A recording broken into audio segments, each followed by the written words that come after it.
Well, good morning, all. So I am Deb Stidham, and I serve as chair of the Addiction Counselor Advisory Committee of the Kansas Behavioral Sciences Regulatory Board. So I'm going to ask the members of the committee to respond to a roll call to signify their presence by this open meeting that is being conducted remotely by conference call and other electronic medium. Jacqueline Lightcap. Here.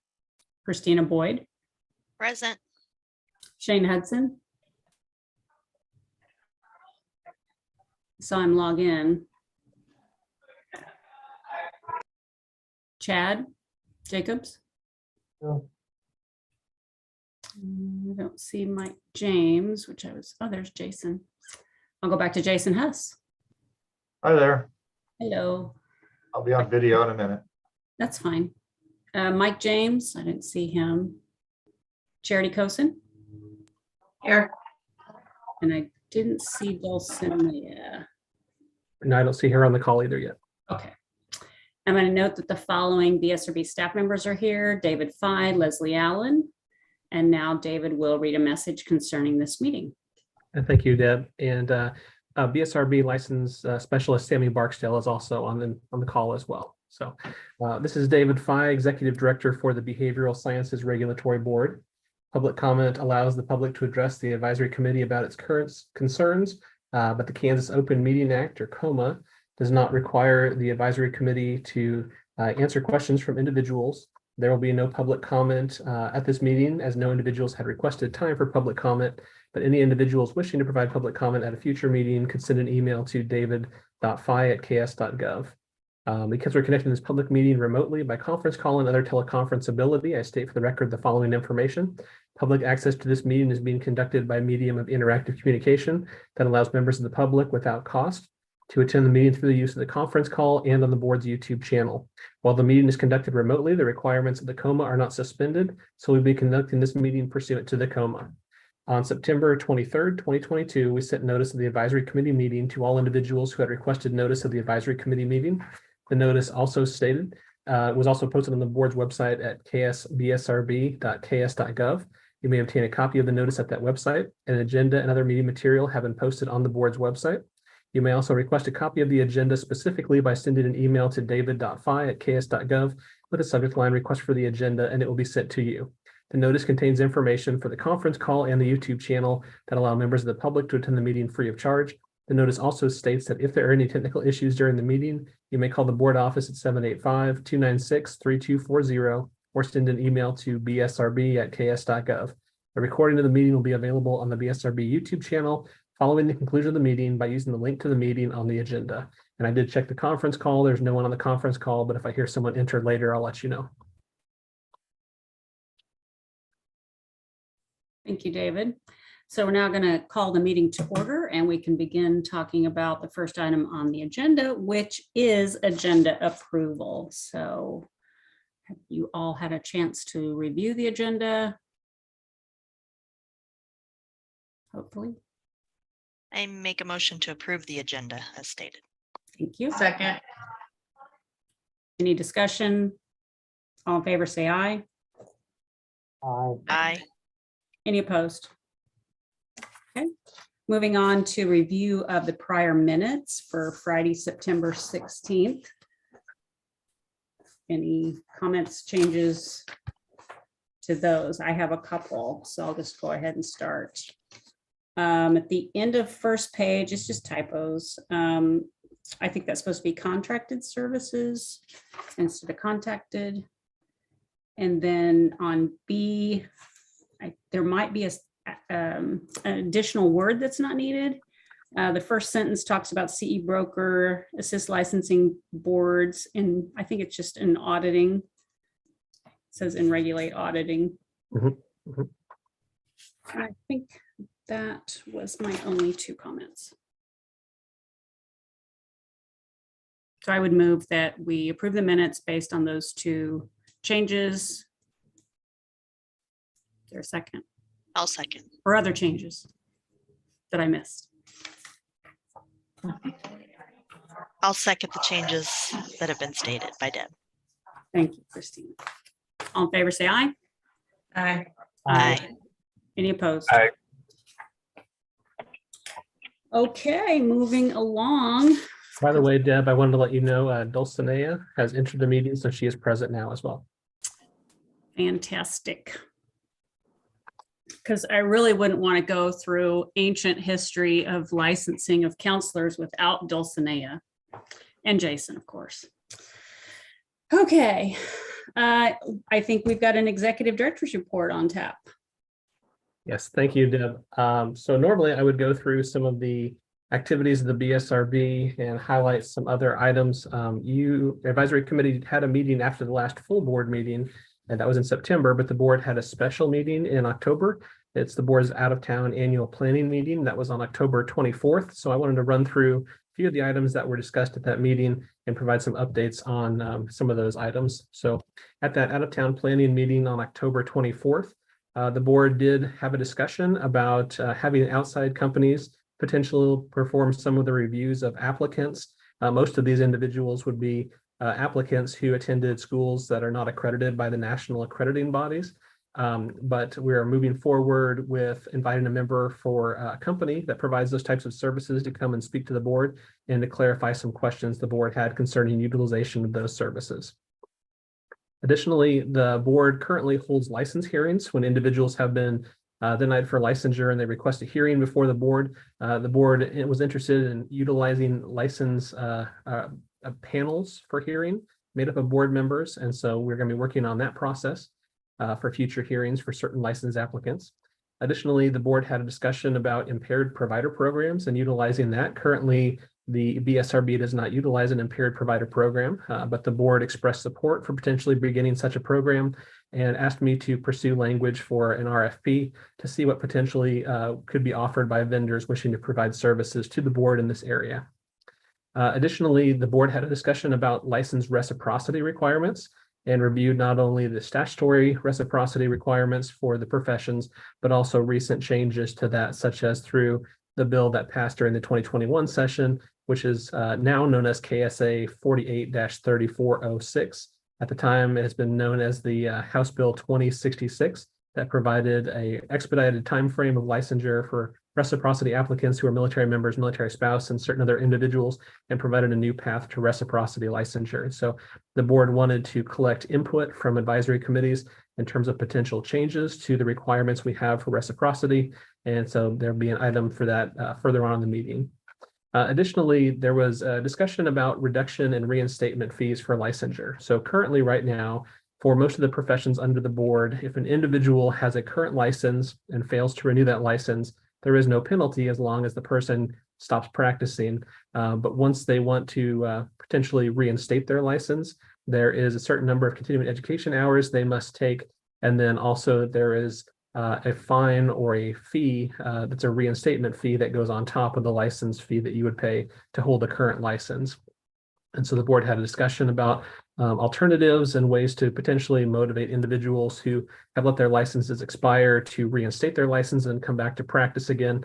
And ultimately what the board was considering is a proposal where you would make an adjustment in regulation where if an individual had a license that had been expired for over a year and they wish to have that license reinstated, they could approach the board and request for the reinstatement, and that reinstatement penalty or fine would be eliminated. So they would pay just the normal license cost, and then they would have some additional time to take some of those continuing education hours rather than take them all before they started to practice again.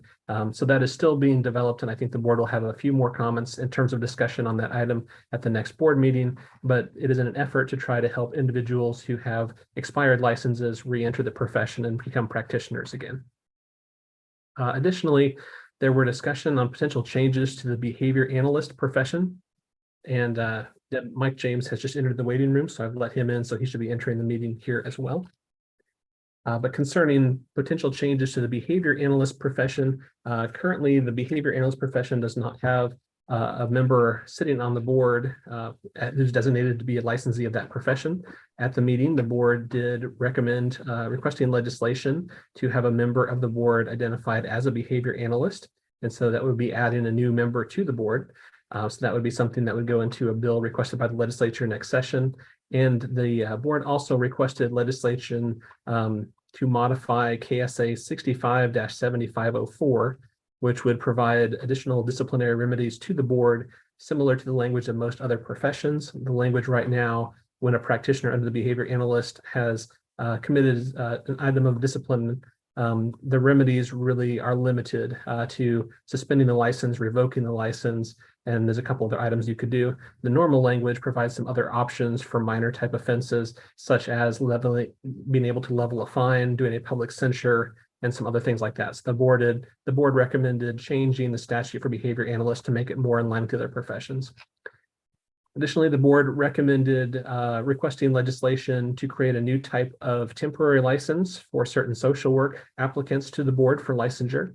There are individuals who graduate from programs that are in candidacy for accreditation. And in terms of the National Accrediting Body for Social Work, the Council on Social Work Education, CSWE, they have an accrediting process that can take about 3 to 3.5 years. And so they have a system set up called candidacy. So during that time frame, programs that are in review for accreditation meet certain thresholds. And other states have developed processes by which to license those individuals that graduate from a program while the program is in candidacy for accreditation. And so the board was supportive of requesting legislation to define a new type of temporary license specifically for those individuals that would last for 1 year, and it could be extended by the board. And then if the individual's program became officially accredited, that person would be able to have a temporary or permanent license. And if the program was found to not meet the accreditation standards, then the individual will not be able to practice under that temporary license anymore. But it would allow for additional applicants that graduate from those programs to be able to practice while their school is in candidacy. Additionally, the social work profession recently, the Association of Social Work Boards, ASWB, they administer the national examination for the social work professions, and they released an examination pass rate report recently that showed disparities between different groups of test takers. One of the groups of disparities that was highlighted was between individuals of certain races. And there was conversation, and some individuals had approached the board about their concerns. The National Accrediting Body, CSWE, had sent a letter to a lot of licensing agencies, including the BSRB, asking the board to consider ceasing utilization of the national examination. In our statutes, that is a requirement for licensure. So we informed the board that if we did pause that, we would not be able to license social workers. We also shared some information provided by ASWB, what they have in response to that. The information about the exam report and other data can be found on the ASWB website. There's also a section of the website called Contributing to the Conversation, where they have posted additional materials about that examination. And so the board determined to continue to review information on this topic and to revisit this conversation in the future. In terms of other social work items, the Social Work Advisory Committee had forwarded a couple of items to the boards for consideration. The first was to make a requirement for board-approved supervisors for the social work profession. There was a survey that was provided to social workers in the December of 2021 by the BSRB, requested by the Social Work Advisory Committee. And in that report, there was a number of questions that dealt with supervision, and individuals responded back with concerns about the supervision they had received. And then others provided information about the type of issues they had seen when providing supervision. So the advisory committee had requested the board seek legislation with a requirement for board-approved supervisors. The board did recommend including that in legislation for the 2023 legislative session. Additionally, the board had a discussion about potentially including a requirement of continuing education hours in the area of diversity, equity, and inclusion. And there was a consensus to go ahead and make a requirement for 3 hours in this category to be required for practitioners under the BSRB. But currently the BSRB, for most levels of licensure that are able to diagnose and treat, have 3 hours in ethics and 6 hours in diagnosis and treatment. And the recommendation by the board was to go ahead and lower from 6 hours to 3 hours the requirement for hours in continuing education in diagnosis and treatment, and then go ahead and make a new requirement in the 3 hours of diversity, equity, and inclusion, using the definition for this from the American Psychological Association, or the APA.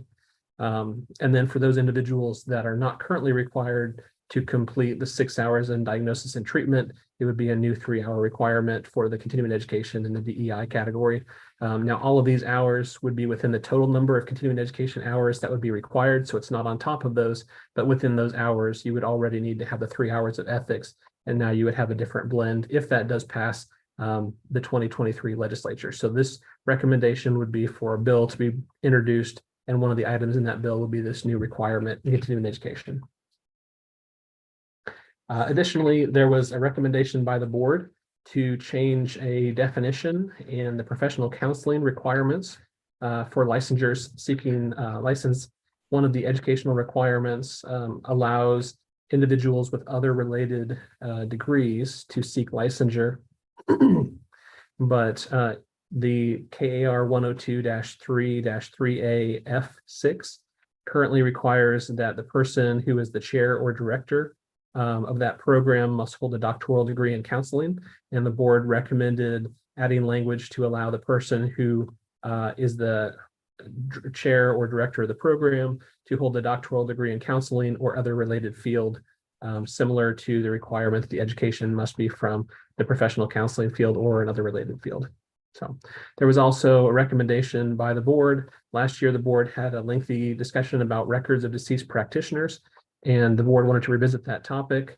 The consensus of the board was that it would be best to go ahead and add language into the unprofessional conduct regulations, noting that it would be unprofessional conduct for a practitioner to fail to have a custodian in place for their records if they pass away unexpectedly, if they are the owner of those records.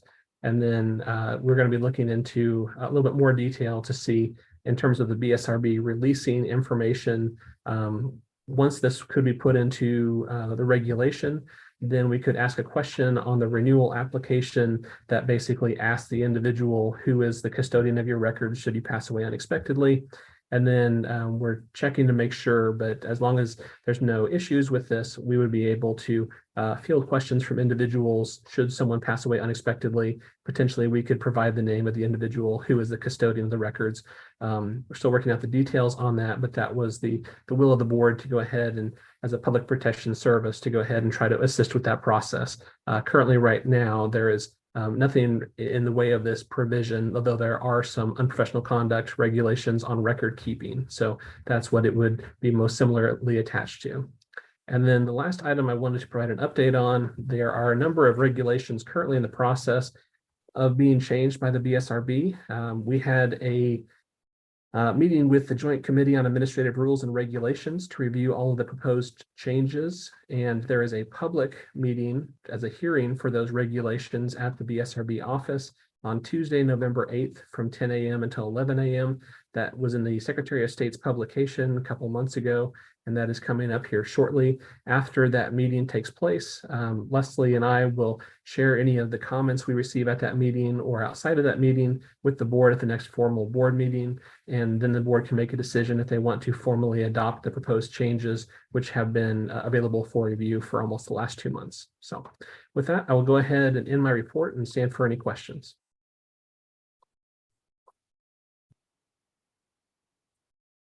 All right, thank you, David. So I'm waiting for Christina to jump up and down and hooch and woot and over the whole DEI thing. Yeah, so, there was a lot of discussion about what kind of pushback we might get in the legislature about this. I think we just felt that doing it across disciplines would send a stronger message. And that fortunately, it's exactly what we talked about and had some consensus on the last committee meeting about reducing the number of hours. I was a little surprised that the other disciplines went that direction too. I was, comfortable with why we did that for substance abuse, but anywho, that was pretty cool. I just wanted to say one quick thing about the panels, the hearing panels. Currently, right now, the practice has been that all the board members are expected to be present for those, and we're getting a lot more hearings, and it is within our purview to just delegate that to a hearing panel, which would be probably 5 people, don't you think, David? Yes. Yeah, it should be a little less of a schedule, burden for all the board members, given all the things that we already attend. So that's just a little context on what that was about and why that's important. And the impaired provider thing, I think that's pretty exciting for our field as well. So there are a lot more to be fleshed out about that, but potentially, we can encourage people that we know, that may be struggling to go through that program voluntarily. It's confidential. Like the board doesn't even need to be notified. Obviously if they do something wrong or whatever, that's a totally different thing. But we would kind of have both of those options, right? It's like, I know I have a problem, or somebody's already got me, reported to the board kind of thing. So I think it's long overdue, frankly. So we'll see what else comes of that. All right, moving on. So old business, discussion on possible new licensure types. So I sketched something out based upon the discussion with Eric. I also had a discussion with the chair of CAP because he had already brought that to me before Eric came to our meeting. And I think the long story short is it doesn't go as far as what some were hoping, but we also have to work in the context of what we have, influence over. So I would actually like to start with the graduate level first and get you all's input on that. And then go back to the LAC, because in reviewing this document with Leslie Allen and David, it became clear, I think we need to at least consider some other changes.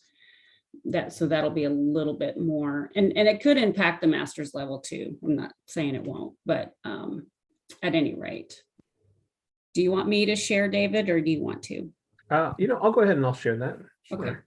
Let me go ahead and pull that up. So just to recap, based upon Eric's presentation and other feedback, the idea is to create a level of licensure that would be temporary, that would allow people who are kind of in the pipeline, right? So they've gotten their bachelor's degree, they intend to, now, so this one is a little bit interesting, I think, in terms of, it's a way to allow people who intend even to get a license like in master's in social work, right? Because they can then test. So it doesn't preclude them to be an addiction counselor. I need to finish my sentences. It doesn't preclude them from being part of this. It just allows us to catch them a little earlier. So for example, at Johnson County, it wasn't uncommon, especially with the lack of applicants from the public, for us to attract people, clinicians that worked on the mental health side, let's say that had their LMSW, to come over, and then they would be granted the temporary for the year while they studied for the test, right? So we would train them and be on the job training, probably send them to some CEUs and that kind of thing. So this, to me, captures that very person earlier in the whole pipeline. So they would actually be granted this temporary license upon completion of their bachelor's degree in addiction counseling or a related field. That's a very common use of the terminology in addictions for reasons related to the fact that we don't have always a lot of availability of specified curriculums. So sorry for the mowers in the background, figures, right? Anyway, so the idea is to be able to put these folks to work. And I have to tell you, just from a personal view, my son, when he was in school, he was going into electrical engineering, and I was amazed at not only the paid practicums that he was able to get, but also the pay, the rate of pay for those paid practicums. I mean, it was crazy. I was like, yeah, we get to do all ours for free. So I'm not saying this is necessarily a practicum, although it could be, I suppose. if they've gone about and applied for this temporary license. The 2 years with 1 2-year new renew, so that the idea of having to renew, and this is just proposed, I didn't want to create a situation where 80% of the people weren't able to meet the, let's say, a 3-year or even 1 2-year. So this felt like it might capture everybody, especially if they're going to school part-time while they work full-time. But the idea of renewal time is that they have to demonstrate that they're doing what they said they were due. Because I know there's concern about that based upon our old credentialing from SRS days. David, do you want to scroll down?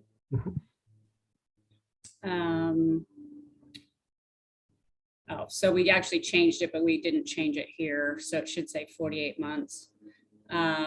Basically that they've got an employer or they're going to be employed. And then really a fairly tight supervision plan for the duration of that time.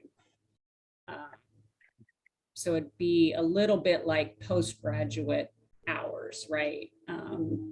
In terms of that. Yeah, again, we need to change the 1-year renewal, I think. But again, that's proposed. If y'all think we need to renew it at 1 and go from there, that's fine too. So scroll on down. So they have to show that they're doing their courses and that there's any changes, the supervision logs. So here's where it got a little interesting. So the LMAC can diagnose addictions under direction, but it seemed like to just take somebody who had gotten a bachelor's degree in addictions or a related field and let them start with that same scope of practice seemed a little bit of a stretch. So we wouldn't allow them to diagnose until at least the 2nd year with the completion of certain coursework or the exam. That would be something we could add there, and supervisor sign off, and that's not stated very well. I would actually, what I mean by that is literally they would have to be signed off, not just supervised, if that makes sense, for the duration of their temporary. Deb, do you want questions as we go or wait till the end? Well, I think I'm at the end of that one. Okay. Yes. I just had a quick question about the supervision. Does it state who provides that or specify that, or does it follow? So you have to have a supervision plan from a licensed clinical addiction counselor or other clinical level. Okay, it says it right there. Okay. Yep, I missed that. Thank you. Yeah, no problem. But if it's just a student LAC, somebody that's LMAC could supervise them. That's not how it's written. So if that, I mean, that's just all, it's all in pencil. You tell me what the holes are, or if it doesn't, if it doesn't go far enough or whatever. I'm not here to poke holes in it at all. I can get on board with this. Couple of reasons for that.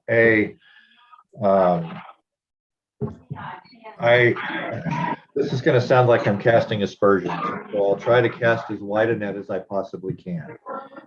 It is really not unusual and to get a newly licensed master's level person in, because Deb, what you described is a lot of what we do too. We'll hire an LMSW and have them test for the LMAC, or we'll hire an LPC or whatever the master's level is there.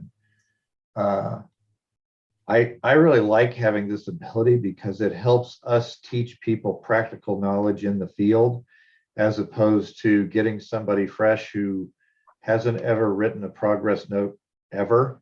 Even though I know our practicums out there are so fantastic all the time, it is not unusual for me to get somebody with a newly minted master's degree and you would never know that they've ever written a clinical note.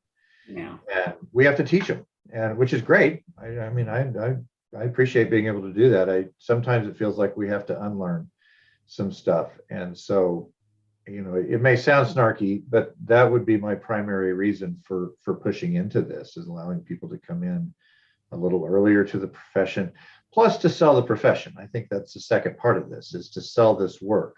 Yeah. That this is really good work. This is Mhm. the work that you really are trying to get to, and it just has kind of a different bent on it. So I kind of like what we've got written here, at least for the graduate side. I need to revisit the other one, but so I'm not here to poke holes in it. If there are holes, I think we can maybe we can erase and repencil. But I'm kind of good with this. It makes a lot of sense to me as well. Particularly, I can see this not from, the students that I'm necessarily teaching, but those folks that are coming out of undergraduate with a bachelor's in psychology. Half of them don't know they have to go to graduate school to do much, right? So this gives them an opportunity to say, oh, wow, if I'm in graduate school, I can also do the work at the same time.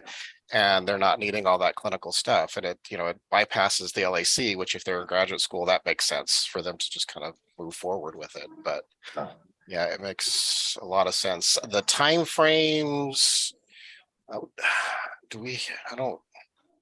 I the only one in the education world left on this group? Yes. Oh, okay. Well, yeah. It might be worth talking to a couple of the, master's kind of level programs that do a lot of the part-time students, just to get a feel for how long is it really taking them to do it. Yeah. Because if you're working full-time and trying to do graduate work, I can see all kinds of potential extensions in how long it takes them to accomplish things from that perspective, because students that we deal with here all the time are working full-time, going to school full-time, have 3 kids and, a second job waiting tables at night. So, it's like, yeah, I would just, I think the 2-year versus 1 makes a lot of sense. I think 1. Now the total is sorry, I apologize. The edits didn't make it all the way down the document. So we did change Dave, you scroll back up. It's all the way to 4, right? It's 4 years. So we could either just wait to renew at 2, which probably makes some sense. So this is kind of the proposal. Yeah, I think that makes sense unless we're concerned and, maybe looking at, is there a particular dropout rate at the master's level for different, in that first year? I don't think there is. I think they're vetted well enough that that's probably not a large group. So 2 years for a renewal, it makes sense. The only reason you'd want to take it down to 1 would be to try to capture those ones that kind of, oh, well, I'm just going to keep working and not tell anybody that things changed, which, I'm sure we'll run into it, but I don't know that it'll be a large group. Now, this makes sense. And absolutely, I think selling the profession is a big piece of this. That's a really good point that you raise, because I'm wondering, David, about adding an unprofessional conduct piece as part of this, that if they continue to practice outside of their training plan, without notifying the board. I mean, I realize some of that's in there, like something that says these are the conditions in which you are allowed to practice, and anything outside of that is unprofessional conduct. Mm-hmm. Mm-hmm. Could it mimic some of the or refer back just to that they fall under the same behaviors and ethical responsibilities as someone who's licensed fully? And then that, where and maybe you do have specific, because it is so specific to this particular plan, but I think they're practicing under those same guidelines that they would. Yeah, I don't think we have anything super specific like this, except for their postgraduate hours, right? So those, in order to count for their postgraduate hours, they have to work under approved plan, and they can't change the plan, and without but I don't know that we have anything terribly like this, because the other temporaries are pretty simple, right? You're just practicing while you get your test, and then you either pass the test and you get your full license, or it expires and that's it. Yeah. So I think something probably needs to be in here, and that way the bad actors we can kind of go after and have that record, right? To say, because this is again some of the problems we had under credentialing, is that we didn't have a way to really sanction people, or put their name up on the website and say don't hire these people because they don't follow the rules or whatever. So I just think it's probably an accountability loop we'll want to be sure and look at. So I did want to address the questions about master's level and like so for us at KU with the MSW, the 4-year program is our outline structure for part-time, and I also really appreciate that that's in there because we do have a lot of students that are doing that. There's also requirements through CSWE that once someone starts a program, they only have so much time to complete it. Okay. So that's why we have the 4-year plan in place. So I think this really mirrors that, and I think again appropriately also love that it allows exactly what you said, Deb, to allow for those individuals that can't just quit their jobs and are in a part-time process, but gives them time. I also think it helps, as Jason was saying, just to kind of emphasize, I love that point about bringing individuals into this program, because if someone has the opportunity to do a practicum where they could get paid for that, I think that's really going to enrich the possibility of those practicums being sought after. It's definitely something just on a global kind of look at, as we look at practicums, exactly what you were talking about, Deb, is that other disciplines pay, and for like social work and others, we've typically not, and that is being questioned at the grassroots level a lot. That is coming up very, very strongly. There's a lot of advocacy around that that's being heard throughout the country about that. So I just think this actually supports that idea that people are bringing worthwhile skills, they are providing really great services, and may open up a door of someone looking at a particular specialty of practice that they maybe wouldn't have if that, with that incentive of being able to be some compensation while they're going through that program. So I think it's really good. I like the way it's worded. The piece about putting something in there about continue to practice past that. I mean, maybe there needs to be some verbiage that makes sense. Hey, I know since I'm not on video, it's hard to jump in, but I also love this. It was great to listen to David talk about all the ways that the board is working to address people who are already in the field, right? Reciprocity, changing some of those things to allow people that maybe are retired or had changed careers to come back. Love that. But I think we've got to work on a pipeline, right? We can't continue to rely on people who've been in the field forever to come back, right? Or we've got to find a way to encourage new people. And I think that was part of the presentation from our last meeting too, was like, how do we build that pipeline? So I think this is a creative way to start thinking about that. How are we building that pipeline? So we've got new people that are coming into this field. So when those of us are out of it, there will be new great professionals doing this work. So good job, Deb. I really like it. Good, thank you. Any other comments?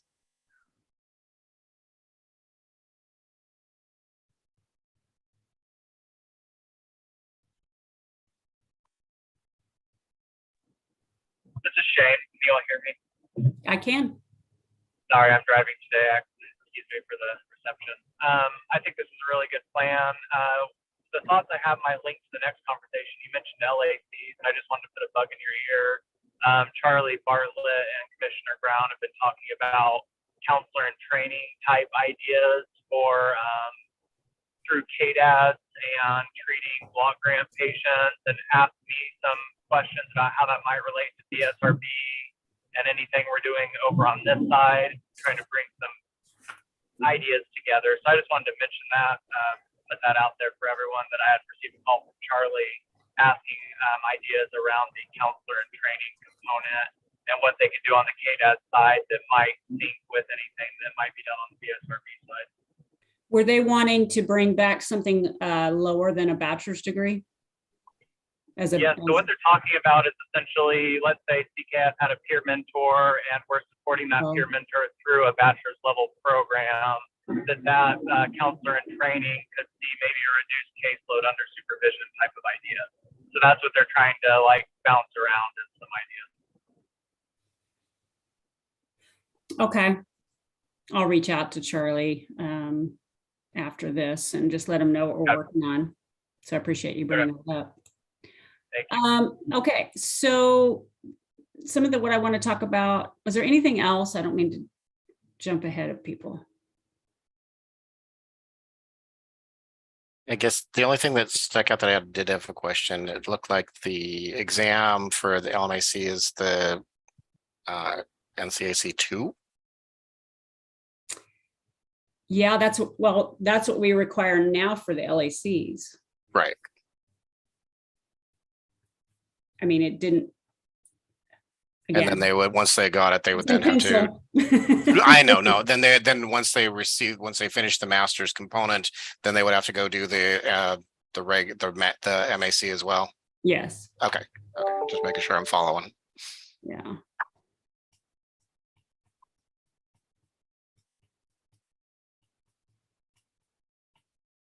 I wonder if I'm making this too complicated. So, well, let me go back up to LAC and some of the thinking and where I got a little derailed. So, and you should know too that part of my new thinking is to encompass reciprocity applications.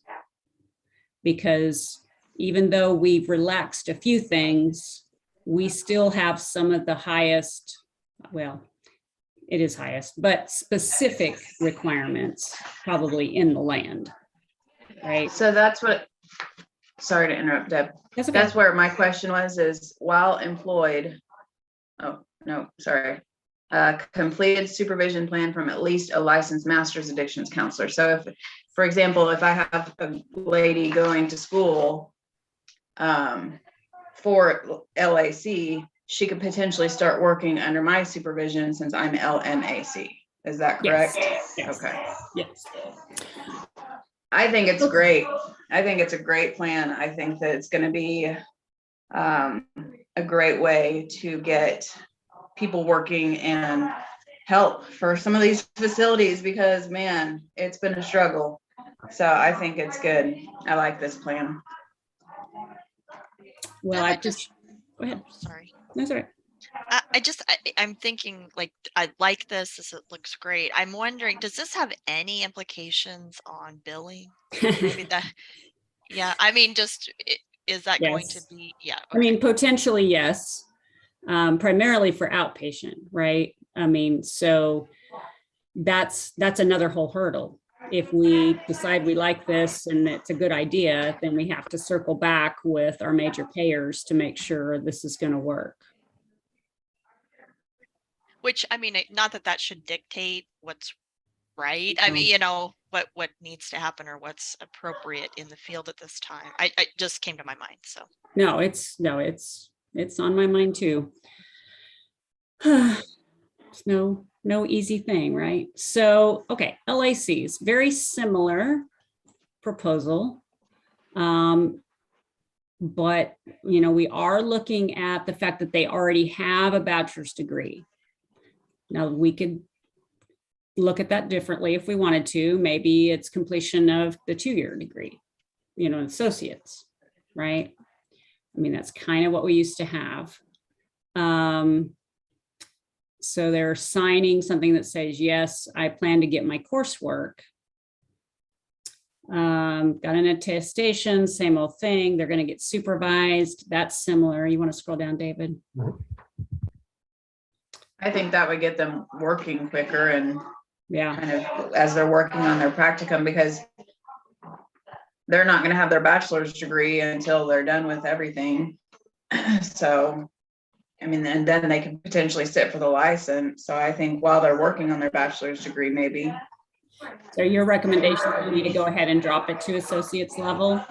I think so Yeah. for the LAC, as long as they're working on a bachelor's degree actively. Okay. So I think if you go towards dropping that, how far do you want to drop it? And it's just, I'm thinking about a couple unique things in the state with the associate's degree, but then that 1 year renewal piece might become more problematic. Right, right. It would be. Because I can tell you that at the undergraduate level, I think the average is still 5 years to complete a bachelor's degree for the vast majority of students. But then when you start talking about these specialized courses, that could expand it because, well, I mean, we're limited to what, 4 schools in the state that do it? Yeah. Or are we down to 3 now? We might be down to 3 that have those specialized courses within the context of a bachelor's. If you add in the program here, which isn't the bachelor's level stuff, it's the associate's level stuff, then you have 4. But since we lost one of those schools in the last year, I don't know. I don't know that they're gonna get that bachelor's degree in 2 years after the associates with those specialized courses, unless they're going social work track. No, I agree. We would have to amend that part if we dropped it. I think there's some. Go ahead. Would you require an associate's degree? Because I mean that.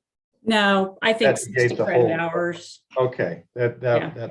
helpful. Get that Yeah. cleared up, because I'm thinking a lot of people don't get that. So No, I know. No, 60 credit hours. All right. So well, let me go back to the time frame. So are we talking 4 years again, Michael? Probably, because if you think about it this way, an associate's degree averages around 60 credit hours. So they may or may not have the degree component, but they have those hours. And then they've got to get that next 60 credits to get to the 120 hours. And then if they say they go psychology, they're going to go to a program that doesn't have all of the specific things. That they're not going to have group therapy. They're not going to have family. They may or may not have family. They're not going to have pharmacology. They're not going to have all of those 11 that are listed on the regulation. So they're going to have to add most of that to their degree. So it's Yeah. going to turn out to another 100 or another, what's it's about another 30 credit hours. Yeah, you we're know, starting to go down the road that I ding, ding, ding when I. yeah, went through this and with Leslie the and social work piece, makes some sense. When this process eliminated the degrees that had it, which were primarily in the context of community colleges, it just limited. And those programs that are the 4-year programs that have it, they're all embedded in programs that are Yep. trucking along and crossing their fingers for their longevity. When we look at the trends in higher education to begin with. So some of them we're making the assumption that, the 4 that have it now will be able to maintain it. But like I said, Well, one went away, right? I might have a solution, Mike. Okay. Either that or a torpedo directly at it. I don't know. So looking at requiring a test. So we started talking about people coming in from reciprocity too, right? So unfortunately, they still have, if they're not already registered or certified or whatever, licensed as an addiction counselor in another state, then they still have to meet all this coursework. Mm-hmm. And while I think it's great that we have the opportunity to let those people work while they get some coursework, I also wonder, as I looked at the list of the courses that are required, again, so I found 1, 2, 3, 4 that look to be fairly specific to addictions. And the way that the way the other ones are worded, include any syllabi is going to have something that directly addresses addiction.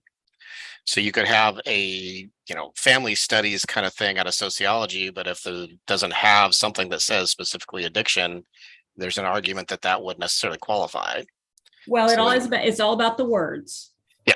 Right. And so in words, There is the term impact of addiction on the family, which we could remove. That would broaden out considerable, Yeah. the places that do that. Yeah. I mean, because that leaves a psychology course, that leaves a sociology course, a human services course that they're Yep. not going to have to modify to Yep. fit that particular addiction piece. I don't want to argue myself out of classes to offer, but I know, Mike. I mean, I knew which road I was going down when I brought. Oh, I I'm know, really I glad know. you were on the call today. But I just think, and here's partly where I'm thinking too. It can, literally, we can strike it, or we can say something around mental health and substance use disorders. I don't know if that's needed. I went and looked at what like social work has. I'm sorry, I was looking at practicums. I didn't look at the coursework. I don't know, maybe it's just simpler to strike it. well, I guess then the questions become which of those courses do we strike that out of? I mean, do we narrow it all the way down to, the 2 courses that social work wants and that's sufficient and we eliminate the rest of it? I think that's too dangerous. Because if they're not getting any of that additional training around group process or individual counseling skills kind of process, that's going to, I mean, you can walk Right. away from a bachelor's in psych without any of those things. Right. So here's what I'm proposing. So if I just go through each course. So we could make the family and community studies more general. Group is already general. Individual has something in it about addictions. So that could be. I think on that one, we would want to include something that continued the behavioral health or mental health or something, so that we don't get the About assessing interpersonal clients. skills being attempted, because it's a How about- different. How about assessing? Well, all it says is assessing client substance use. That's all it says. Okay, that's that So- little piece of assessment, right? Right. So it could say in assessing clients' behavioral health. It might broaden it a little bit. Yeah, I mean, I know I'm. I'm just kind of, I'm making stepping sure my we don't toe in open an it. area I'm Yeah. not loving it. Yeah, just not opening it up to the area where it turns into communications classes from communications departments are seen as the equivalent. Because although it is a lot of communication skills, there's some additional stuff that comes with looking at it from a therapeutic standpoint. Yeah, personally, I'm okay unless staff tells me it would still kick too many people out. I'm good with the entire definition. Which to me does not include what you're talking about, right? Like that wouldn't fit the definition. And I'm sorry, Deb, which definition are you referring to? Methods of individual counseling. So we would just strike assessing substance use or assessing client. And for context, this is all basically highlighting the educational requirements and KAR 102-7-3. Is that right? So that more people applying could potentially meet some requirements. Now, keep in mind, this is the beginning of the conversation, not the entire conversation. But just a way to start. I don't know, we did some changes, I don't know, 3 years ago to make some of it more general so that more folks could get in. Glad Leslie's on the call. So she can tell me where I stray. But again, if you're not already certified, registered, credential, licensed as an addiction counselor coming in for reciprocity, then you're going to have to take all these classes potentially that aren't going to meet the super specific requirements that we have listed here. So I've got one question for the clinical folks on the call, and then an additional one around that reciprocity piece. So that one wording in the individual methods component of assessment is really the only spot in this process of attempting to academically train folks to be addiction counselors where it targets assessment. Right. And I know the LACs, although it's pushing their scope, do a lot of stuff that fulfills assessment need, maybe not the formal assessment process. So I don't know if striking that would be useful for the clinical folks, or if they're finding that they're getting folks that are having some training. I know I've beefed that up in my program because I saw that as a potential need, but I don't know that that's necessarily true for the others. So that's That's a the good one concern I question. have there. It's a Yeah, good I was gonna question. say, and Jason, you're the assessment person, right? So That's my guru. Well, and I you know, I go back to, it's pretty rare that I find somebody that is really skilled in assessment, or even as they went through education for assessment. And Mike, I don't think I've hired a whole bunch of your people. I don't know what that says about you, but you know, I think, but I think part of it is they go on to other degrees. And so we're mostly teaching that anyway. I think it's nice to have a foundation. I can think back to my days of going through psychology school and master's level psychology school, and you know, getting the certification and being told, well, I know you had a master's degree program that included a master's level individual counseling course, but that's not good enough because, and I'm thinking, really? So I went off to KCKCC with Tom, and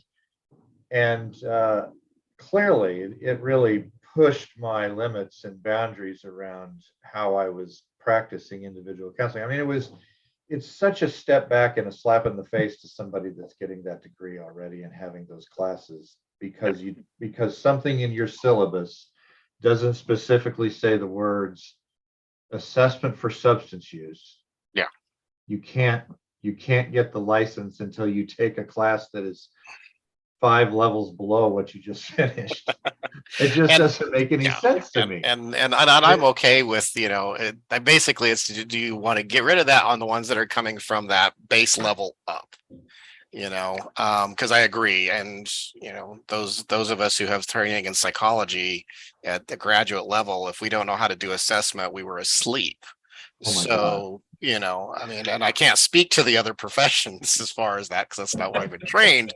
But I mean, I don't know what, probably 6 testing and assessment classes or something like that. So yeah, that would not have been a fun process. I'd been like, no. That's why I don't have an MSW. I'm like, there'd be too much repetition. It would drive me nuts. So that one, I just, you know, have some concerns when you're talking about growing somebody that has no educational background already. Do we want to eliminate that? Which then leads to the reciprocity component. And I think maybe that was, I think David may have talked about that before I managed to get on the call. So I apologize for being late and if I missed a piece of it. Maybe it's looking at those educational requirements when someone is doing a reciprocity and being a little bit more open to more variety from them, not necessarily the ones that have nothing. Does that make sense? Because they would have already been doing that kind of work if they have a certification from MCB over on the Missouri side or Nebraska or wherever. Right. Because I've had a number of folks that have called and they're like, well, what does it take? And I tell them the education piece, and they're sitting there going, I got 20 years of experience in Colorado. I'm, you know, running shops, and I got to do no. And they go elsewhere. They don't continue when they get here because of that. Now, are they certified or registered or licensed?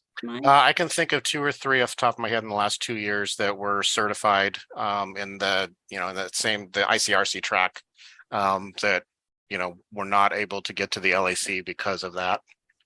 The reciprocity requirements do not require specific coursework. Okay. There's substantially equivalent requirements, which most states don't have. And then if they've been practicing and licensed for 4 years, then they can get licensed without the coursework. Yeah. And there was something about the one that's in my mind in particular that meant she had to get the coursework, and I don't remember what it was. Well, again, they could be practicing all day long. If the state doesn't require any kind of certification or registration or anything, they could have been doing it for 20 years and we're going to go, well, you got to go get all this coursework. So Deb, I'm just wondering, like, as we look at these things, and I was just thinking of, because I was talking about the other day, like the competencies, what are we really trying to accomplish? Saying you have to have this coursework. What competency does it really relate to? Like, do we have evidence, looking at the evidence behind why that's important, why we want them to have those specific, knowledge, skills, attitude. And I was looking like at TAP 21, which, competency 25 and 26 kind of get into that. And the way they have that mentioned, it is a broader, I mean, it's, being able to gather data systemically from a client and it, and then it talks about mental health, substance related treatment, all those things it mentions in 26, understanding toxicity, intoxication, withdrawal, aggression, danger to others, self-inflicted harm or suicide, and co-occurring mental disorders. And I think the way we're going, I guess when we were talking about putting that in the context of like co-occurring or understanding behavioral health, if that's the umbrella, I do think that's wording that's reflective in kind of where we're headed as a system. And maybe, again, thinking about what are the main things we want them to know. I guess I also think about, people can practice. It doesn't mean they have those skills either. That's what we have this certification and licensure for, is to ensure that people that are practicing have a certain level of competence to be able to provide this care to this really vulnerable population. And so I think that also, I guess, just to kind of, we want to open it up and make sure we have ability for individuals to be in this field. We also want to make sure that they're fit to practice in this field. I agree. So there's just a couple of things. One is how we set this whole education piece up was based in large part of what it was before, right? And I think about, and many of you weren't around when we basically had to go to war to prove that a licensure for addiction counseling was needed. And so it's no wonder to me that there's as many specific things in here, because if it was generic to start with, then why do we need it? Right? I mean, we just would not have made the case very well. So that's part of it. It's based on history, and it was based on differentiating our field. That doesn't really serve us as well as we thought it would, right? So that's part of it. Yes, and the original 27 credit hours was based upon the TAP 21. I mean, we were just all about that here in Kansas, right? So I agree. I mean, I think it provides good cover, as you say, to say, well, it's not even that specific necessarily in the TAP 21.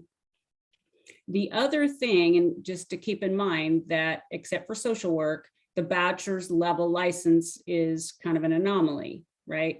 And part of that scope has always been that they must practice in licensed treatment facilities. So I think that's the other cover, if you will, that we have, is the fact that these aren't people that can go do things willy-nilly on their own with this license, is that they have to have that. And so that's that. And in some ways, the supervision that was, that I specified here is well beyond what we require really of any other license. And I think that piece is so needed. Yeah. As far as with the supervision, I think that's great to have that in there. And I think, again, I really like this idea of having the original document, and then having, whether that means looking at some of these requirements education wise.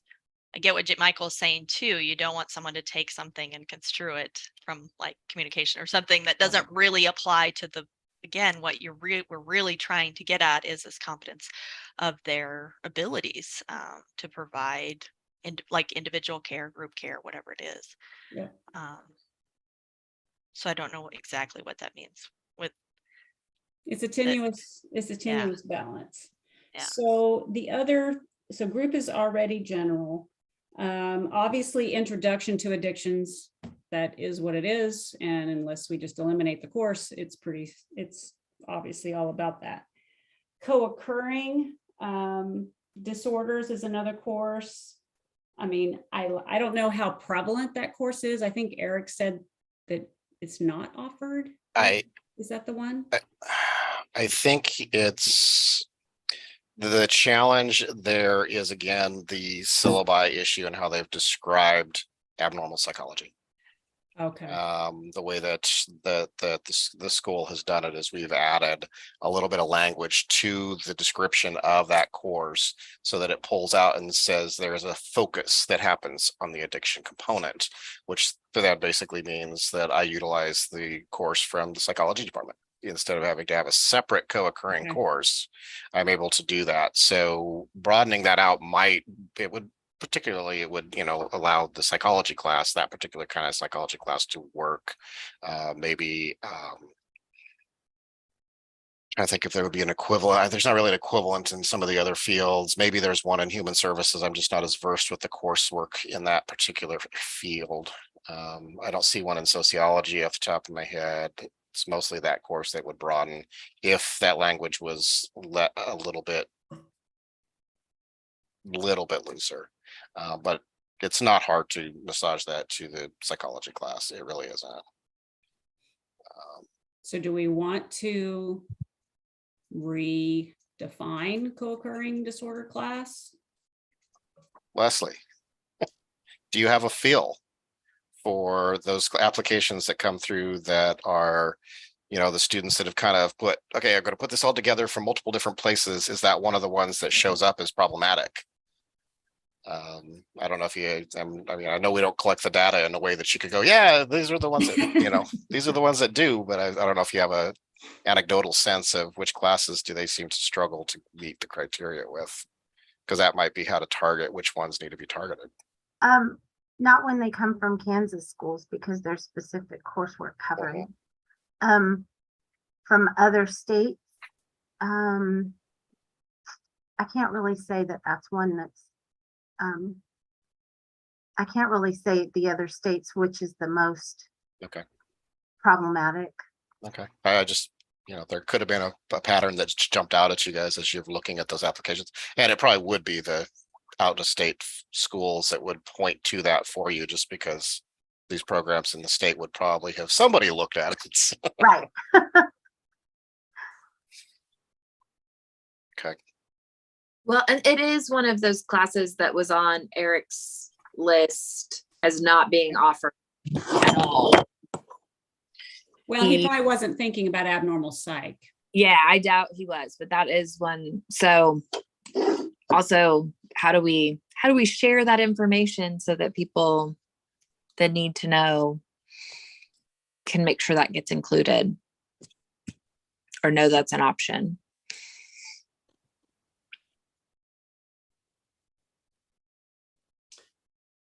Mike, you want to take a look at that definition and see if you have any thoughts about changing? Yeah, let me pull the board stuff up here. All right, so I'll just move along to the other ones. Addiction service coordination. That obviously is what it is. So for the moment, I'm going to pass over it. The research course looks to be very general, which I think is fine. And then addiction pharmacology. So that one really, I guess, jumped out at me for the LIC level. I'm just not sure the scope of practice of an LIC needs that course. Do you all remember what the rationale behind that was? Because that is one of the ones that the social workers said. It's one of the ones that social work field said, yes, we agreed that the addiction, the board agreed that intro and pharmacology were two that had to be in the mix for that one. So clearly there is some conversation and thought. I don't think I was part of those conversations about why that one was that important. I mean, I think it's great information. Yeah. I think what I did was I just looked at what I know about LICs versus, again, would it be great for them to have it? Absolutely. Is it essential? I don't know. So I'm posing the question. And depending how the introduction to addiction course is constructed, there can be considerable overlap between those two, depending upon how that the introduction is structured, which textbooks are used, that kind of stuff. There can be a lot of overlap. There doesn't have to be when we're looking at those two courses. I know as we've taught it here, there does tend to be quite a bit, and some of the other syllabi that I've looked at in transferring students credits here, there is some overlap as far as talking about the different categories of substances and what they do and giving some of that pharmacological data. It's not as in depth, but it's definitely touched on in many intro classes. But again, it's not defined as such in that definition of intro here that it has to be within it. So I don't think. Yeah, I didn't see it either. No, it's not. Yeah, it's not specifically there. It's just how do they look at nature of addiction and the different models, and do they go down that pathway, which they probably do because that's a big piece of it. But right. I think my thinking was I'm very comfortable requiring it on the master's level. I just don't know about the bachelor's level. clinical folks, do they need it? And when they're doing the screening level stuff and knowing what they're looking at. I mean, I agree on the masters for sure. I've encountered master's level people who don't know the difference between methadone and methamphetamine. So, it's definitely something that needs to be out there.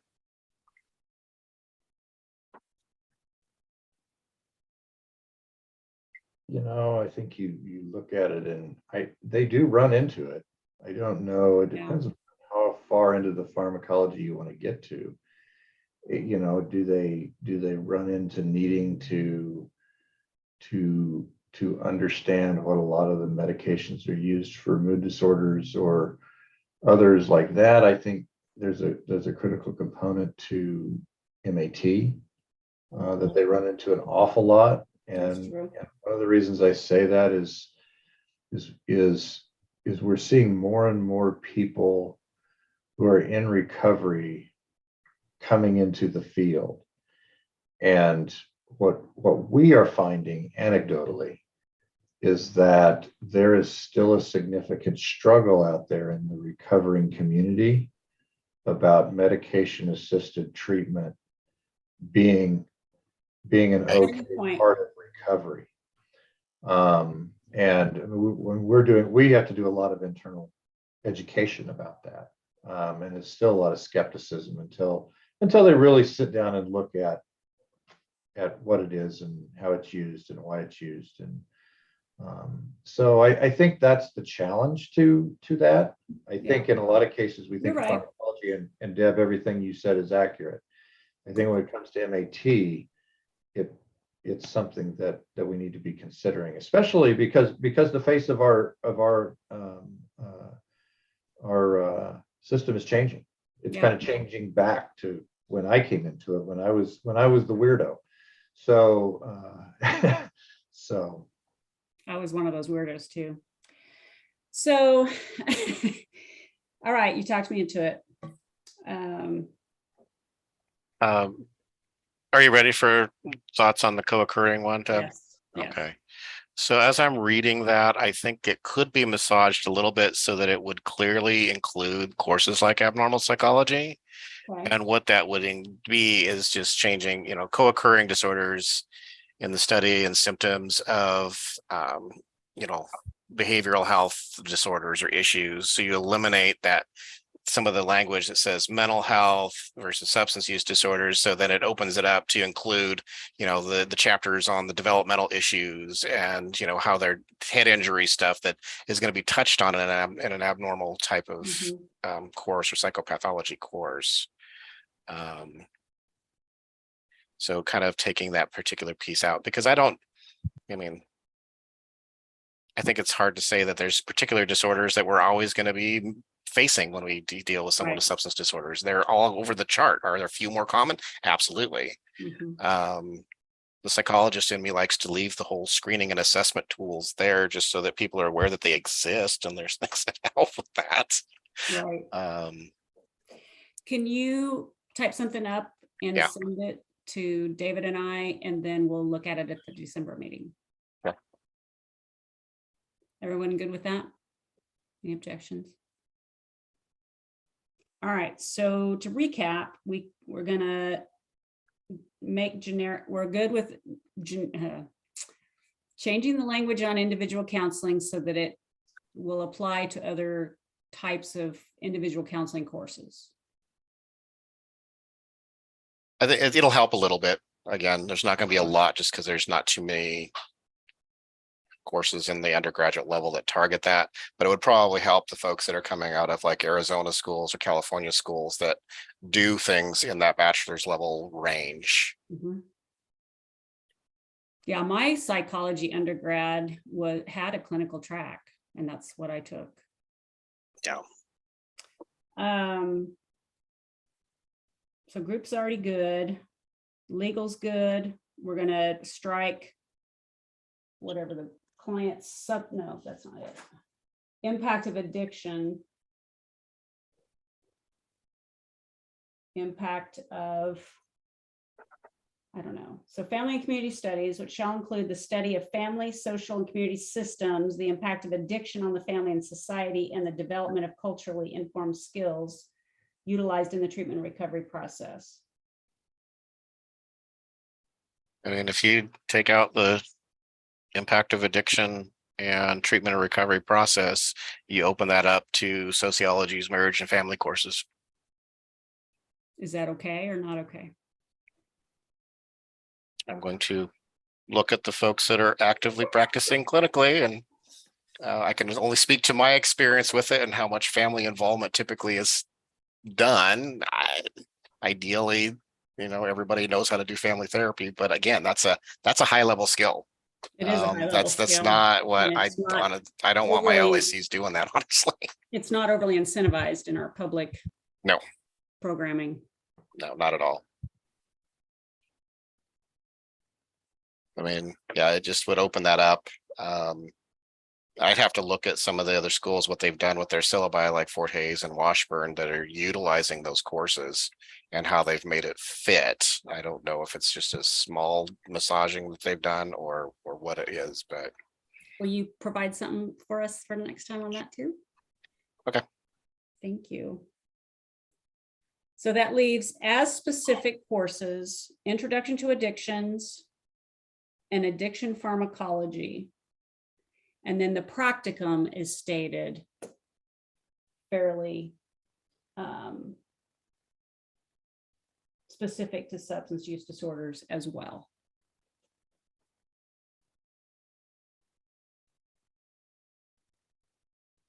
I mean, at the very least, I would like to broaden that to back to co-occurring, back to integrated care.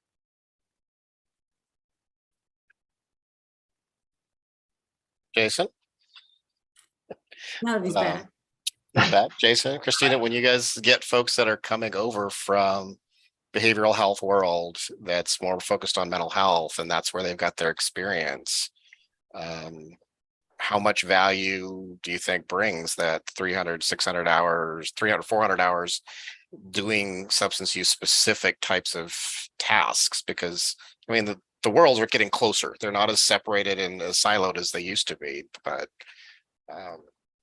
I'm far enough out from working in the agencies that I don't have a feel for it.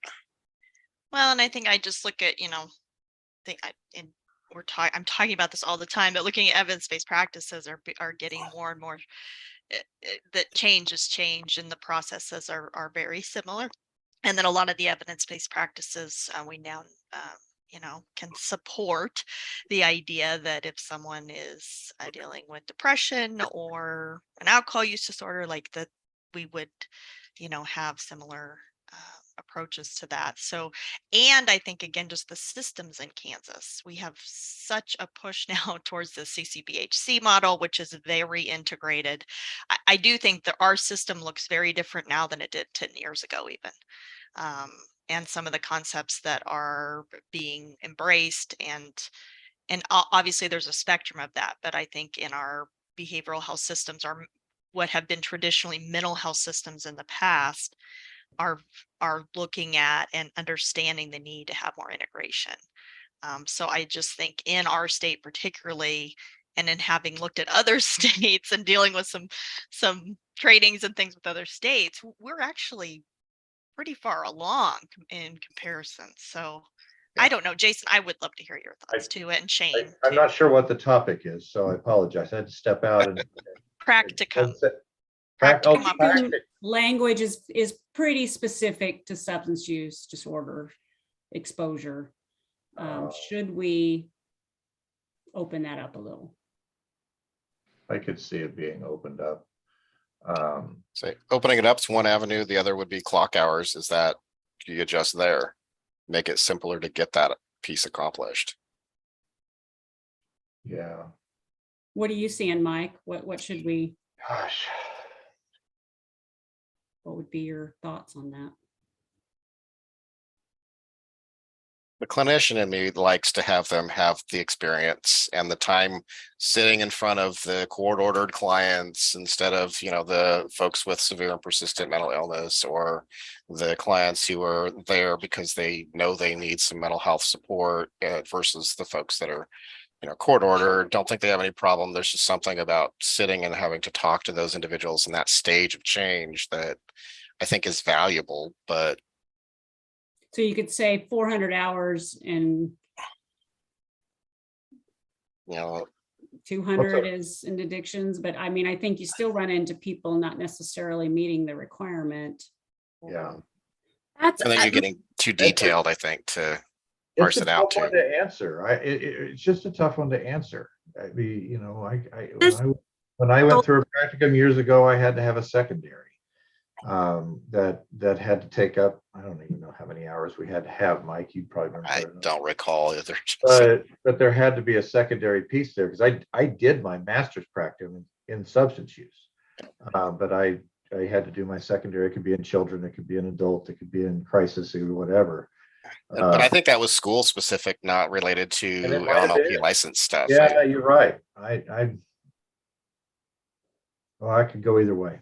Bill, sorry. my only concern is thinking about the bachelor's level students. And again, I want to create a pipeline. So if this creates an easier pipeline to open it up, great. But I think about those students that are placed places that don't have that crossover. Yes, we're getting more integrated, but what if you're placed at the CDDO as a bachelor's level and you're working with people with developmental disabilities and see very little addiction work? I did my practicum and then worked in the field at SRS back in the day, and still 100% of the cases on my caseload were there related to substance use, which is why I went back to school to learn more about it, because I didn't know that piece. Right now, students are hearing more about it in classes, but not seeing what the treatment side is when they're doing that work. And so I think there are times that we're more integrated in the work we're doing, but I still think there are practicums out there, particularly at that bachelor's level, where students are totally segregated from that. And if it's totally open, then they want to come work in this field for whatever reason. It's the available job or whatever. Since they didn't choose a practicum related to it, they're going to need a lot more training hands-on up front that they wouldn't have necessarily, had at least their feet wet if they have some kind of practicum experience. And Yeah, anecdotally, I think where I'm seeing it would be folks that have some training in ABA stuff are the ones that have some practicum experience when they walk in. But I don't know that that's overly helpful. In one way it is for addiction treatment kind of processes, and another way it's a little bit too narrow. So Mhm. I'm just asking questions here. So is part of what we're talking about, I mean, having them take all of those classes is the purpose of that is to be specific about the the skills, the knowledge, all those things that they're supposed to have. The practicum is their application of that. And so I wonder, and it makes sense totally what Dulcinea is saying. And I think about there's still the ability to practice those skills, and that if that's what we're looking at, and I guess hesitating to say, even when that was mentioned, like 200 hours here, 200, like again, making undue kind of work for individuals to have to go find multiple practicums, or, that they've got this as part of their degree and then they have to go find something else to fill in, or, again, they could choose that, I guess, as part of that. I guess I'm just still thinking about, is there a way to make sure that they've got the skills, that does it mean they have to be doing that practicum in a primary SUD type facility? Could they practice those skills with the knowledge they're getting in all these required classes that we're saying they have to have within the construct of that? I'm just thinking out loud here and putting that forth. Because I would agree with Dulcinea. Like, I've been in positions that weren't specific to SUD, but I feel like I was still able to practice those skills. Well, and Yeah. Christy, I think that's a relevant point, because I think about, people that we've hired over the years who have been through practicum experiences, that walk in the door, that understand how to do an individual counseling session in a practical sense. And, I've always taken the tack that I can teach substance use disorder all day. I can teach addiction all day. I've got people on staff who are in recovery and do that piece. And so there's a sensitivity that you need to understand when you're doing this work, and some directive processes that you can come in that I don't know. Sometimes even when you try to shove it into a practicum setting, you're going to get it. Whereas, if a social work student did their practicum at a developmental disability organization, I don't think that would preclude them from getting hired to do adult therapy work at a CMHC. Right? Nobody, even though those two applications are sometimes seem diametrically opposed, right? They're two different approaches to the work. They're two different skill sets to the work, but we're okay hiring because they've demonstrated competency in testing and earning their license and all of those kinds of things. So I don't know that it precludes people from being able to be successful in a substance use setting, if you've got some practical skill sets as a foundation, because that's really what we're trying to establish is foundational learning for competencies, so that the skill set can then be added onto, right? I don't know if that made any sense or not, but Deb? Yes. Oh, I'm sorry, Jason. I thought you were done. I was just going to add, because Mike did ask. We don't have a lot of people who apply that don't have a practicum, but we have a lot of people who ask about requirements. And if they had a psychology degree, a bachelor's in psychology, they didn't have a practicum. They may have taken all the coursework, but they don't have a practicum. And in order for it to count toward our requirements, the practicum has to be either part of the program where they got their degree, or part of the program where they got all their addiction counseling coursework. So there are people who can't, if they go back, they can't make it up from the program where they got their degree because they don't offer that. So that question does come up quite a bit for out-of-state people. So how many of those people have experience working in addictions? Or are they just straight out of school? They're more out of school. Okay. It's that psychology degree that yep. advisors don't do a good job of helping them understand what they have to do to get to work with it at that bachelor's level. It's good to know that 30 years hasn't changed anything. I know, right? The thing that I would say, though, if it was broadened out a little bit, I don't know if it would increase the availability of practicums for those bachelor's level folks or not. Mhm. Because I know getting the specific behavioral health placement with addictions is not impossible.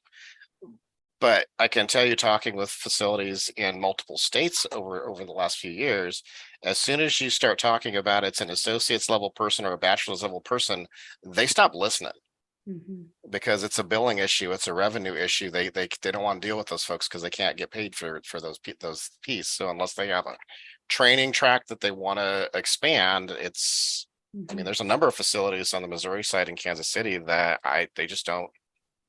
They're not overly interested because they're facilities that primarily they do the clinical work, and they're not part of the grant funds and all that part of the system. So they're Right. not the MADAC folks. They just want the master's level folks. Yeah. Hospitals are the same way on both sides. So I don't know if expanding it might broaden that out a little bit, but Well, I think about the old days, and that when the state, whoever it was, created something, the world tended to adjust and said, oh, well, let me offer this. And so, one of the things I just keep coming back to, like the CCBHC thing and the integrated care. Like, what if that was the language? The integrated mental health addictions. it would probably expand quite a few, particularly those, the CMHC land that is getting more into the substance use, whereas they used to kind of avoid it like the plague. It may increase some of that area, and they may be more open to it as well, just because their case managers and that kind of stuff are the same level. I'm really kind of interested in what Charlie Bartlett and those folks are working on over there and what their thoughts are. So I don't know if you guys have seen any of the states that have two systems, licensure and credentialing both. Yeah, I'm hoping if they catch wind of this and it's similar, they'll just let us. Yeah. I don't think they really want to get back into that business. That's my opinion. I don't know enough about the systems that the states that have both of them, how they manage to Well, it deal. probably, to me, it depends on what kind of entity you have managing it. Yeah. Right. And what all you have in law, so that, again, bad actors can just be stripped of their credential. Yeah. And that was something SRS never had, really. Right. I mean, you can't create it, but just means there's a whole other level of investigations and that kind of stuff. It's kind of a mess. And the states that I've seen with it are always larger. They're the very large states that have it. Okay. Deb, I like that idea that you just had of making it Integrated care. kind of that integrated type, and where it allows for some flexibility. I think, Mike, what you're saying, that sometimes the system takes care of that organically, that like it's going to probably be those organizations that can, getting back to the original document, have someone as a temporary, they can then utilize that position in that way, and then you may not see, especially at this level. I think that actually kind of addresses some of the things that have been brought up, that if it allows for, again, someone to practice these skills in a setting, and and it falls under this temporary licensure, that's probably going to be in that integrated behavioral health field anyway. And it would have to massage it, coursework, or how is it? I don't know, where did it go? And it's not limiting into integrated care, but addiction work and integrated care. You wouldn't want to just go integrated care, because then that would eliminate all those shops that are just doing addictions. And from my standpoint, please don't do that. Yeah, no, words matter. That's a good catch. I also like that a lot. I think that's great. So going back to Leslie's question, or what she's seeing with applicants from other states. So it seems to me we need to create a third option. I say that not knowing how difficult that is in practice, for people to get that practicum, or is it experience? Because it's pretty narrow. So they could come in with the psychology bachelor's degree, all the coursework even. But that practicum is going to hang them up. So could that fall under the 2 year? I mean, like, again, we're creating that temporary licensure for people to get their coursework Sure, done. absolutely, Could that but they have to, so practicum we be have to part change of the that? language though, because the language as written wouldn't allow them, for me to just move into Kansas with my bachelor's in the coursework. So we'd have to, you know, open that up a little bit, and assuming a school will take me just to get that class. Also, some of them, if they do have a practicum, they don't have enough hours. And they can't go back and get more. How many hours are you seeing with those? I think Two. 280. 200. Mm-hmm. That's Also- workable for the bachelor's level, and I think that's about where some of like criminal justice, I think it's around that area. Education's kind of around that area at the bachelor's degree, around that 200 hours. I think that's Okay. good. Okay. The other thing is, if sometimes, like with our program, if you are in a practicum, you have to be in a practice class. So it requires 2 courses, not just Oh, one. yeah, that's true. So it's that also, again, looking at just the realities of that for individuals. They're going to be in 6 hours or however many hours that they're going to have to take to get that.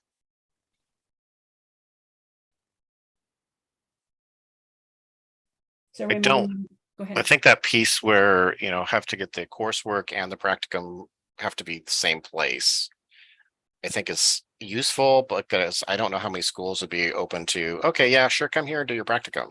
I would be really hesitant to a student I have no contact with, no knowledge of, other than their transcript that says they got X grades in these classes, to say, yeah, sure, go to this practicum that I've massaged with this facility and burn it for me, you know, so. So since we're creating these paths for work-based experience, are we comfortable with in lieu of 2 years experience or something?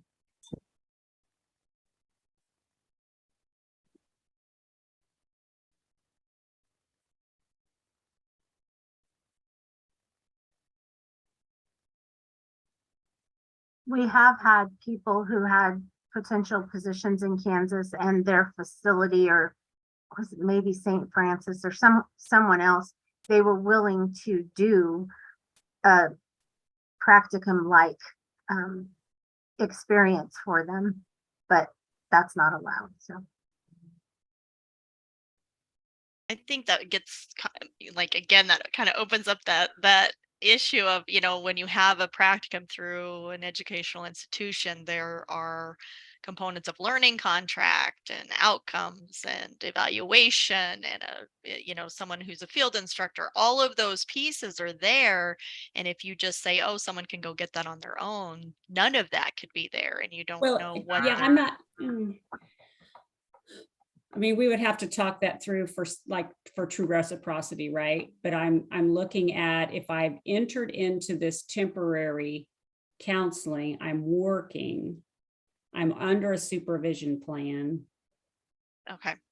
So you're saying like that, like being able to put that into the temporary language, like they can get this, they have to complete this experience of working there for so much time, and that would be in lieu of the practicum. Okay. That makes sense to me. And I think that would be something that could be considered. I mean, that would be helpful. So help me out, Leslie, because my brain's getting a little full. So in this scenario, I'm coming into Kansas from wherever. I have my bachelor's in psychology. By some miracle, I have also the coursework. I don't have the practicum. I can apply for this temporary, get employed, and we have language then that would say I don't need the practicum. But within the temporary, they have to do X number of work hours. Is that what I'm hearing? They have to be, yeah, that's part of it, is they have to offer employment as, that's a good question. We didn't really talk about part-time, full-time. I think Right. we're gonna have to add that. It's a good catch. Because this would be A this is, minimum yeah, of this is so that many- bridge between that credentialing model and the licensing Yes, model. yes, And there could be specific language for the supervision plan that makes it more stringent for those Yes. people. yes. I think do you think what we have or need to add some things in there? You mean from the practicum in the education, the description? Well, I'm talking about what we've proposed for the supervision in the proposal. Like, what do you, like, do you see something that's needed to be added? Well, I don't, but Christina was talking about certain things that are covered in a practicum that may not be in the Oh, I see. field afterwards. Well, and I think again, it's defining at that point if they've got all these other things, which they wouldn't necessarily have because that's just one scenario, right? Like they could come Right. in with that Right. associate level. I only bring those things up that at that point they're receiving a grade. It's a course. Mhm, Versus again, what's the point of this? What's the point of having a practicum? Is it to mhm. practice the skills that they're learning about in this, situation or, in their coursework? Then is a supervision plan that has again some sort of evaluation piece. Does that cover that? Does that reach that goal? Is that the Mhm. point of it? Right. And it could. I mean, I think that, those are different. They're not going to have exactly the same components, I would imagine. Probably not. So one of the things I just want to mention is that right now, if you are registered or certified in another state and you come in and you take the test, am I saying it right, Leslie? You can get an LAC here. If you're certified in another state and you're coming in through reciprocity, you wouldn't need to take the exam because you've been practicing and licensed for 4 years or registered for 4 years. So I'm just pointing out that we have lots of vague ways that people, very unspecified, we have no real apparent concern about how they're getting that.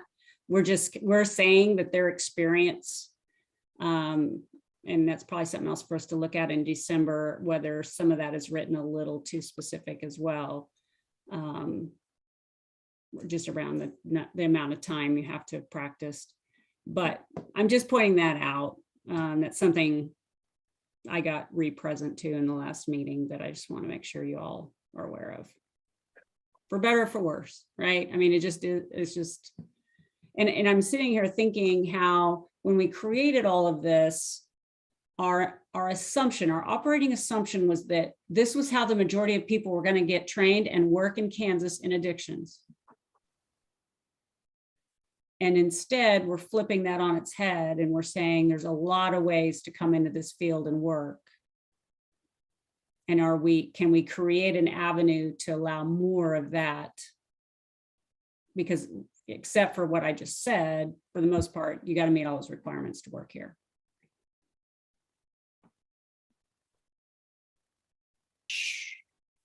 And the way education and training in general has been turned on its head since licensure, it makes sense that we have to revisit this and come up with another strategy because it's not, that pathway is one, but it's definitely not standard across the board as it once was. Good discussion. So what do we think about experience in lieu, like under this temporary? We can beef up the supervision if we want. I'm on board with that. I like that idea. Too. If we I- can get I'm okay with that as well. I think it's more of, what does that experience look like? How many hours are we requiring? Are you going to make it look similar to what some of the credentialing folks do? So that, you're getting some of that equivalent, which might be some of that quality control effort that Christina's talking about that happens when it's in the context of a class. Because that's really what that does, is it gives a little bit more quality control, make sure there's an outcome that's worded in a way that makes sense and fits academic kind of outcome thought process versus on the fly supervision components, which I hate to say it, then brings us back to, do we need to relook at qualifications of supervisors? What does that mean? Do We're we not need going them there if we're today, gonna? Michael. I know. I don't necessarily say I'm a proponent of that. I just, Right. As far as the hours themselves, is there interest in reducing from 400 to 200 or what, another number? Do we have evidence to support that? Or, I mean, as far as what number, where that, like, where did those numbers come from? Is that based on something? I think the reduction to 200 level kind of stuff was just what other fields and what Leslie's seeing coming from other states when they do get a practical experience that's not specific to Kansas. I think that's where that number come from. I have no idea where the 400 came from. So I don't either. Remember. What's the requirement for social workers? Is it similar? I believe social work is outcomes based. I don't know that they require. There's no hours listed. Oh, okay. It's just that they've completed the outcome, correct? And then I think CSWE sets that, Dulce. I was just gonna look because I don't deal with the bachelor's level. I'm more in the master's. I can tell you right away what that is, but I can look it up. I can look up social work if they don't have a CSWE accredited program. Hold on. then the other one would be the behavior analysts. What do they require? Because they're the other bachelor's level, right? We don't look at their education. Okay. They have to be certified, BSAB certified. Okay. So we don't really look at any of their education. Okay.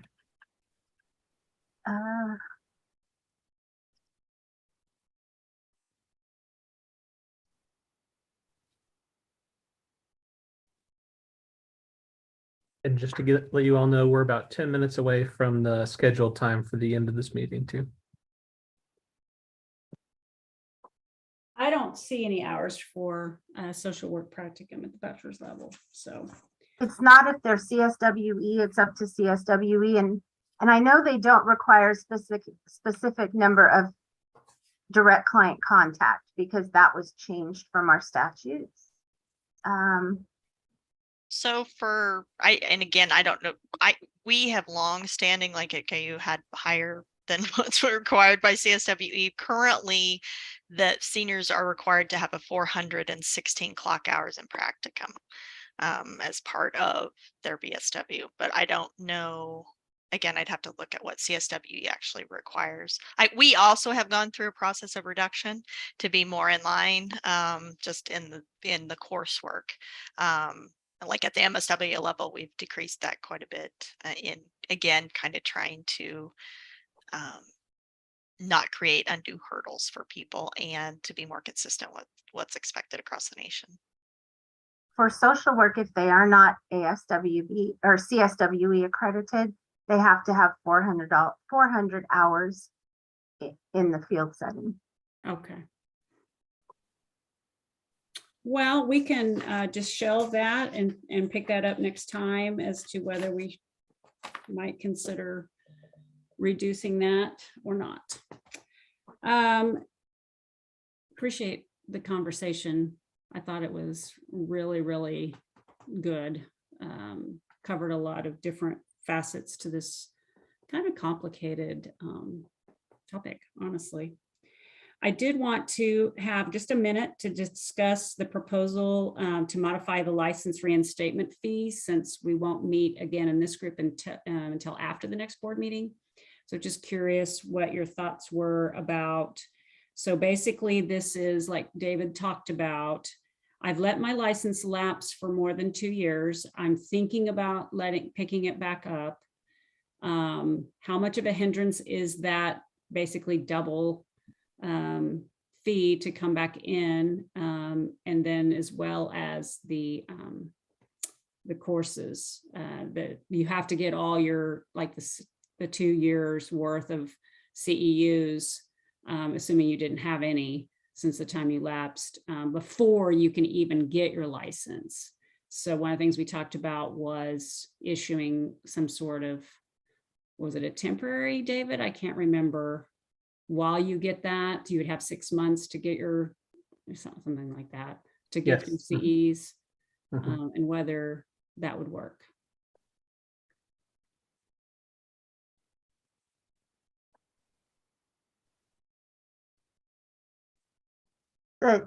Getting the CEUs before you get reinstated, we have had people who say, well, they haven't been working, so they can't do the CEUs until they get hired and can pay for the CEUs. Right. So that piece makes the most sense to do something with to me. Yeah.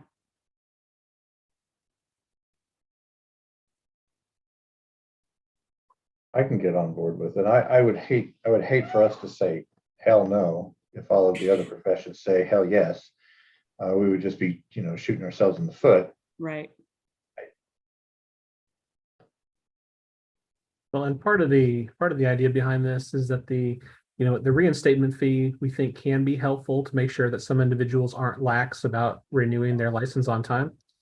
Because if we got rid of that fee entirely, I think you would see some people who just would miss the deadline and say, oh, well, I wasn't practicing, but I need to renew it anyway, so I'll just go ahead and do it a week or a month late. And that creates some issues for us. And we don't want to run into issues where someone could have been practicing or might not. So with that gap of time, it really does target people who have stepped away for one reason or another, that we want to motivate them to come back and make it easier for them to do so. I do think it's a good point about having the ability to pay for those CEUs to be working and then allow some grace for that. That's probably. And it was 6 months. Is that what you said, Deb? Yeah. Or Leslie? Okay. Yeah.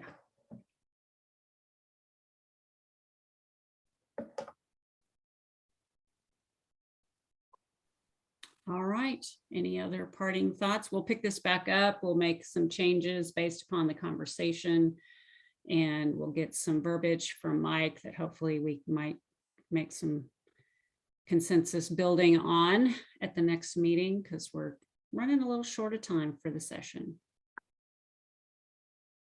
And so the next meeting is on Friday, December 16th. And I believe, unless there's otherwise, maybe schedule that meeting from 11 to 1, similar to this one. Is there interest in scheduling that longer if we need? We can always end early.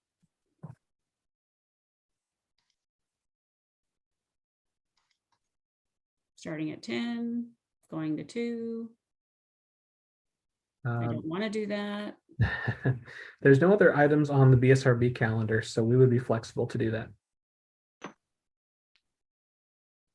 I'd rather start at 10 because I have group at later in the afternoon. So I'd rather start earlier if that's possible. Fine with me. Works for me. Does it work for That most works people? Me too. I think it works for me. I'm looking. Okay. So just to double check. Oh, sorry, just to double check, this would be starting at 10 and going until what time? 1 or not if we get done early. Because we also have some of those other things to talk about from the last meeting. Deb, will you let us know what you find out from Charlie? I'm really interested in that as well. Yep. If I have anything, I'll send that out. And just to let you all know too, it's okay to go ahead and have a one-way distribution of information. Just make sure not to communicate back to it, because we don't want to have a discussion outside of a public meeting. So.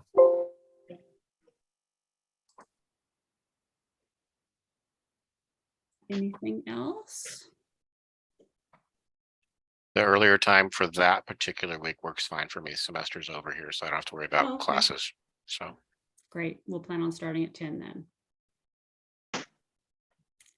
All righty, everyone. Have a great rest of your day. You too. Thank you. Bye. Thanks, everyone.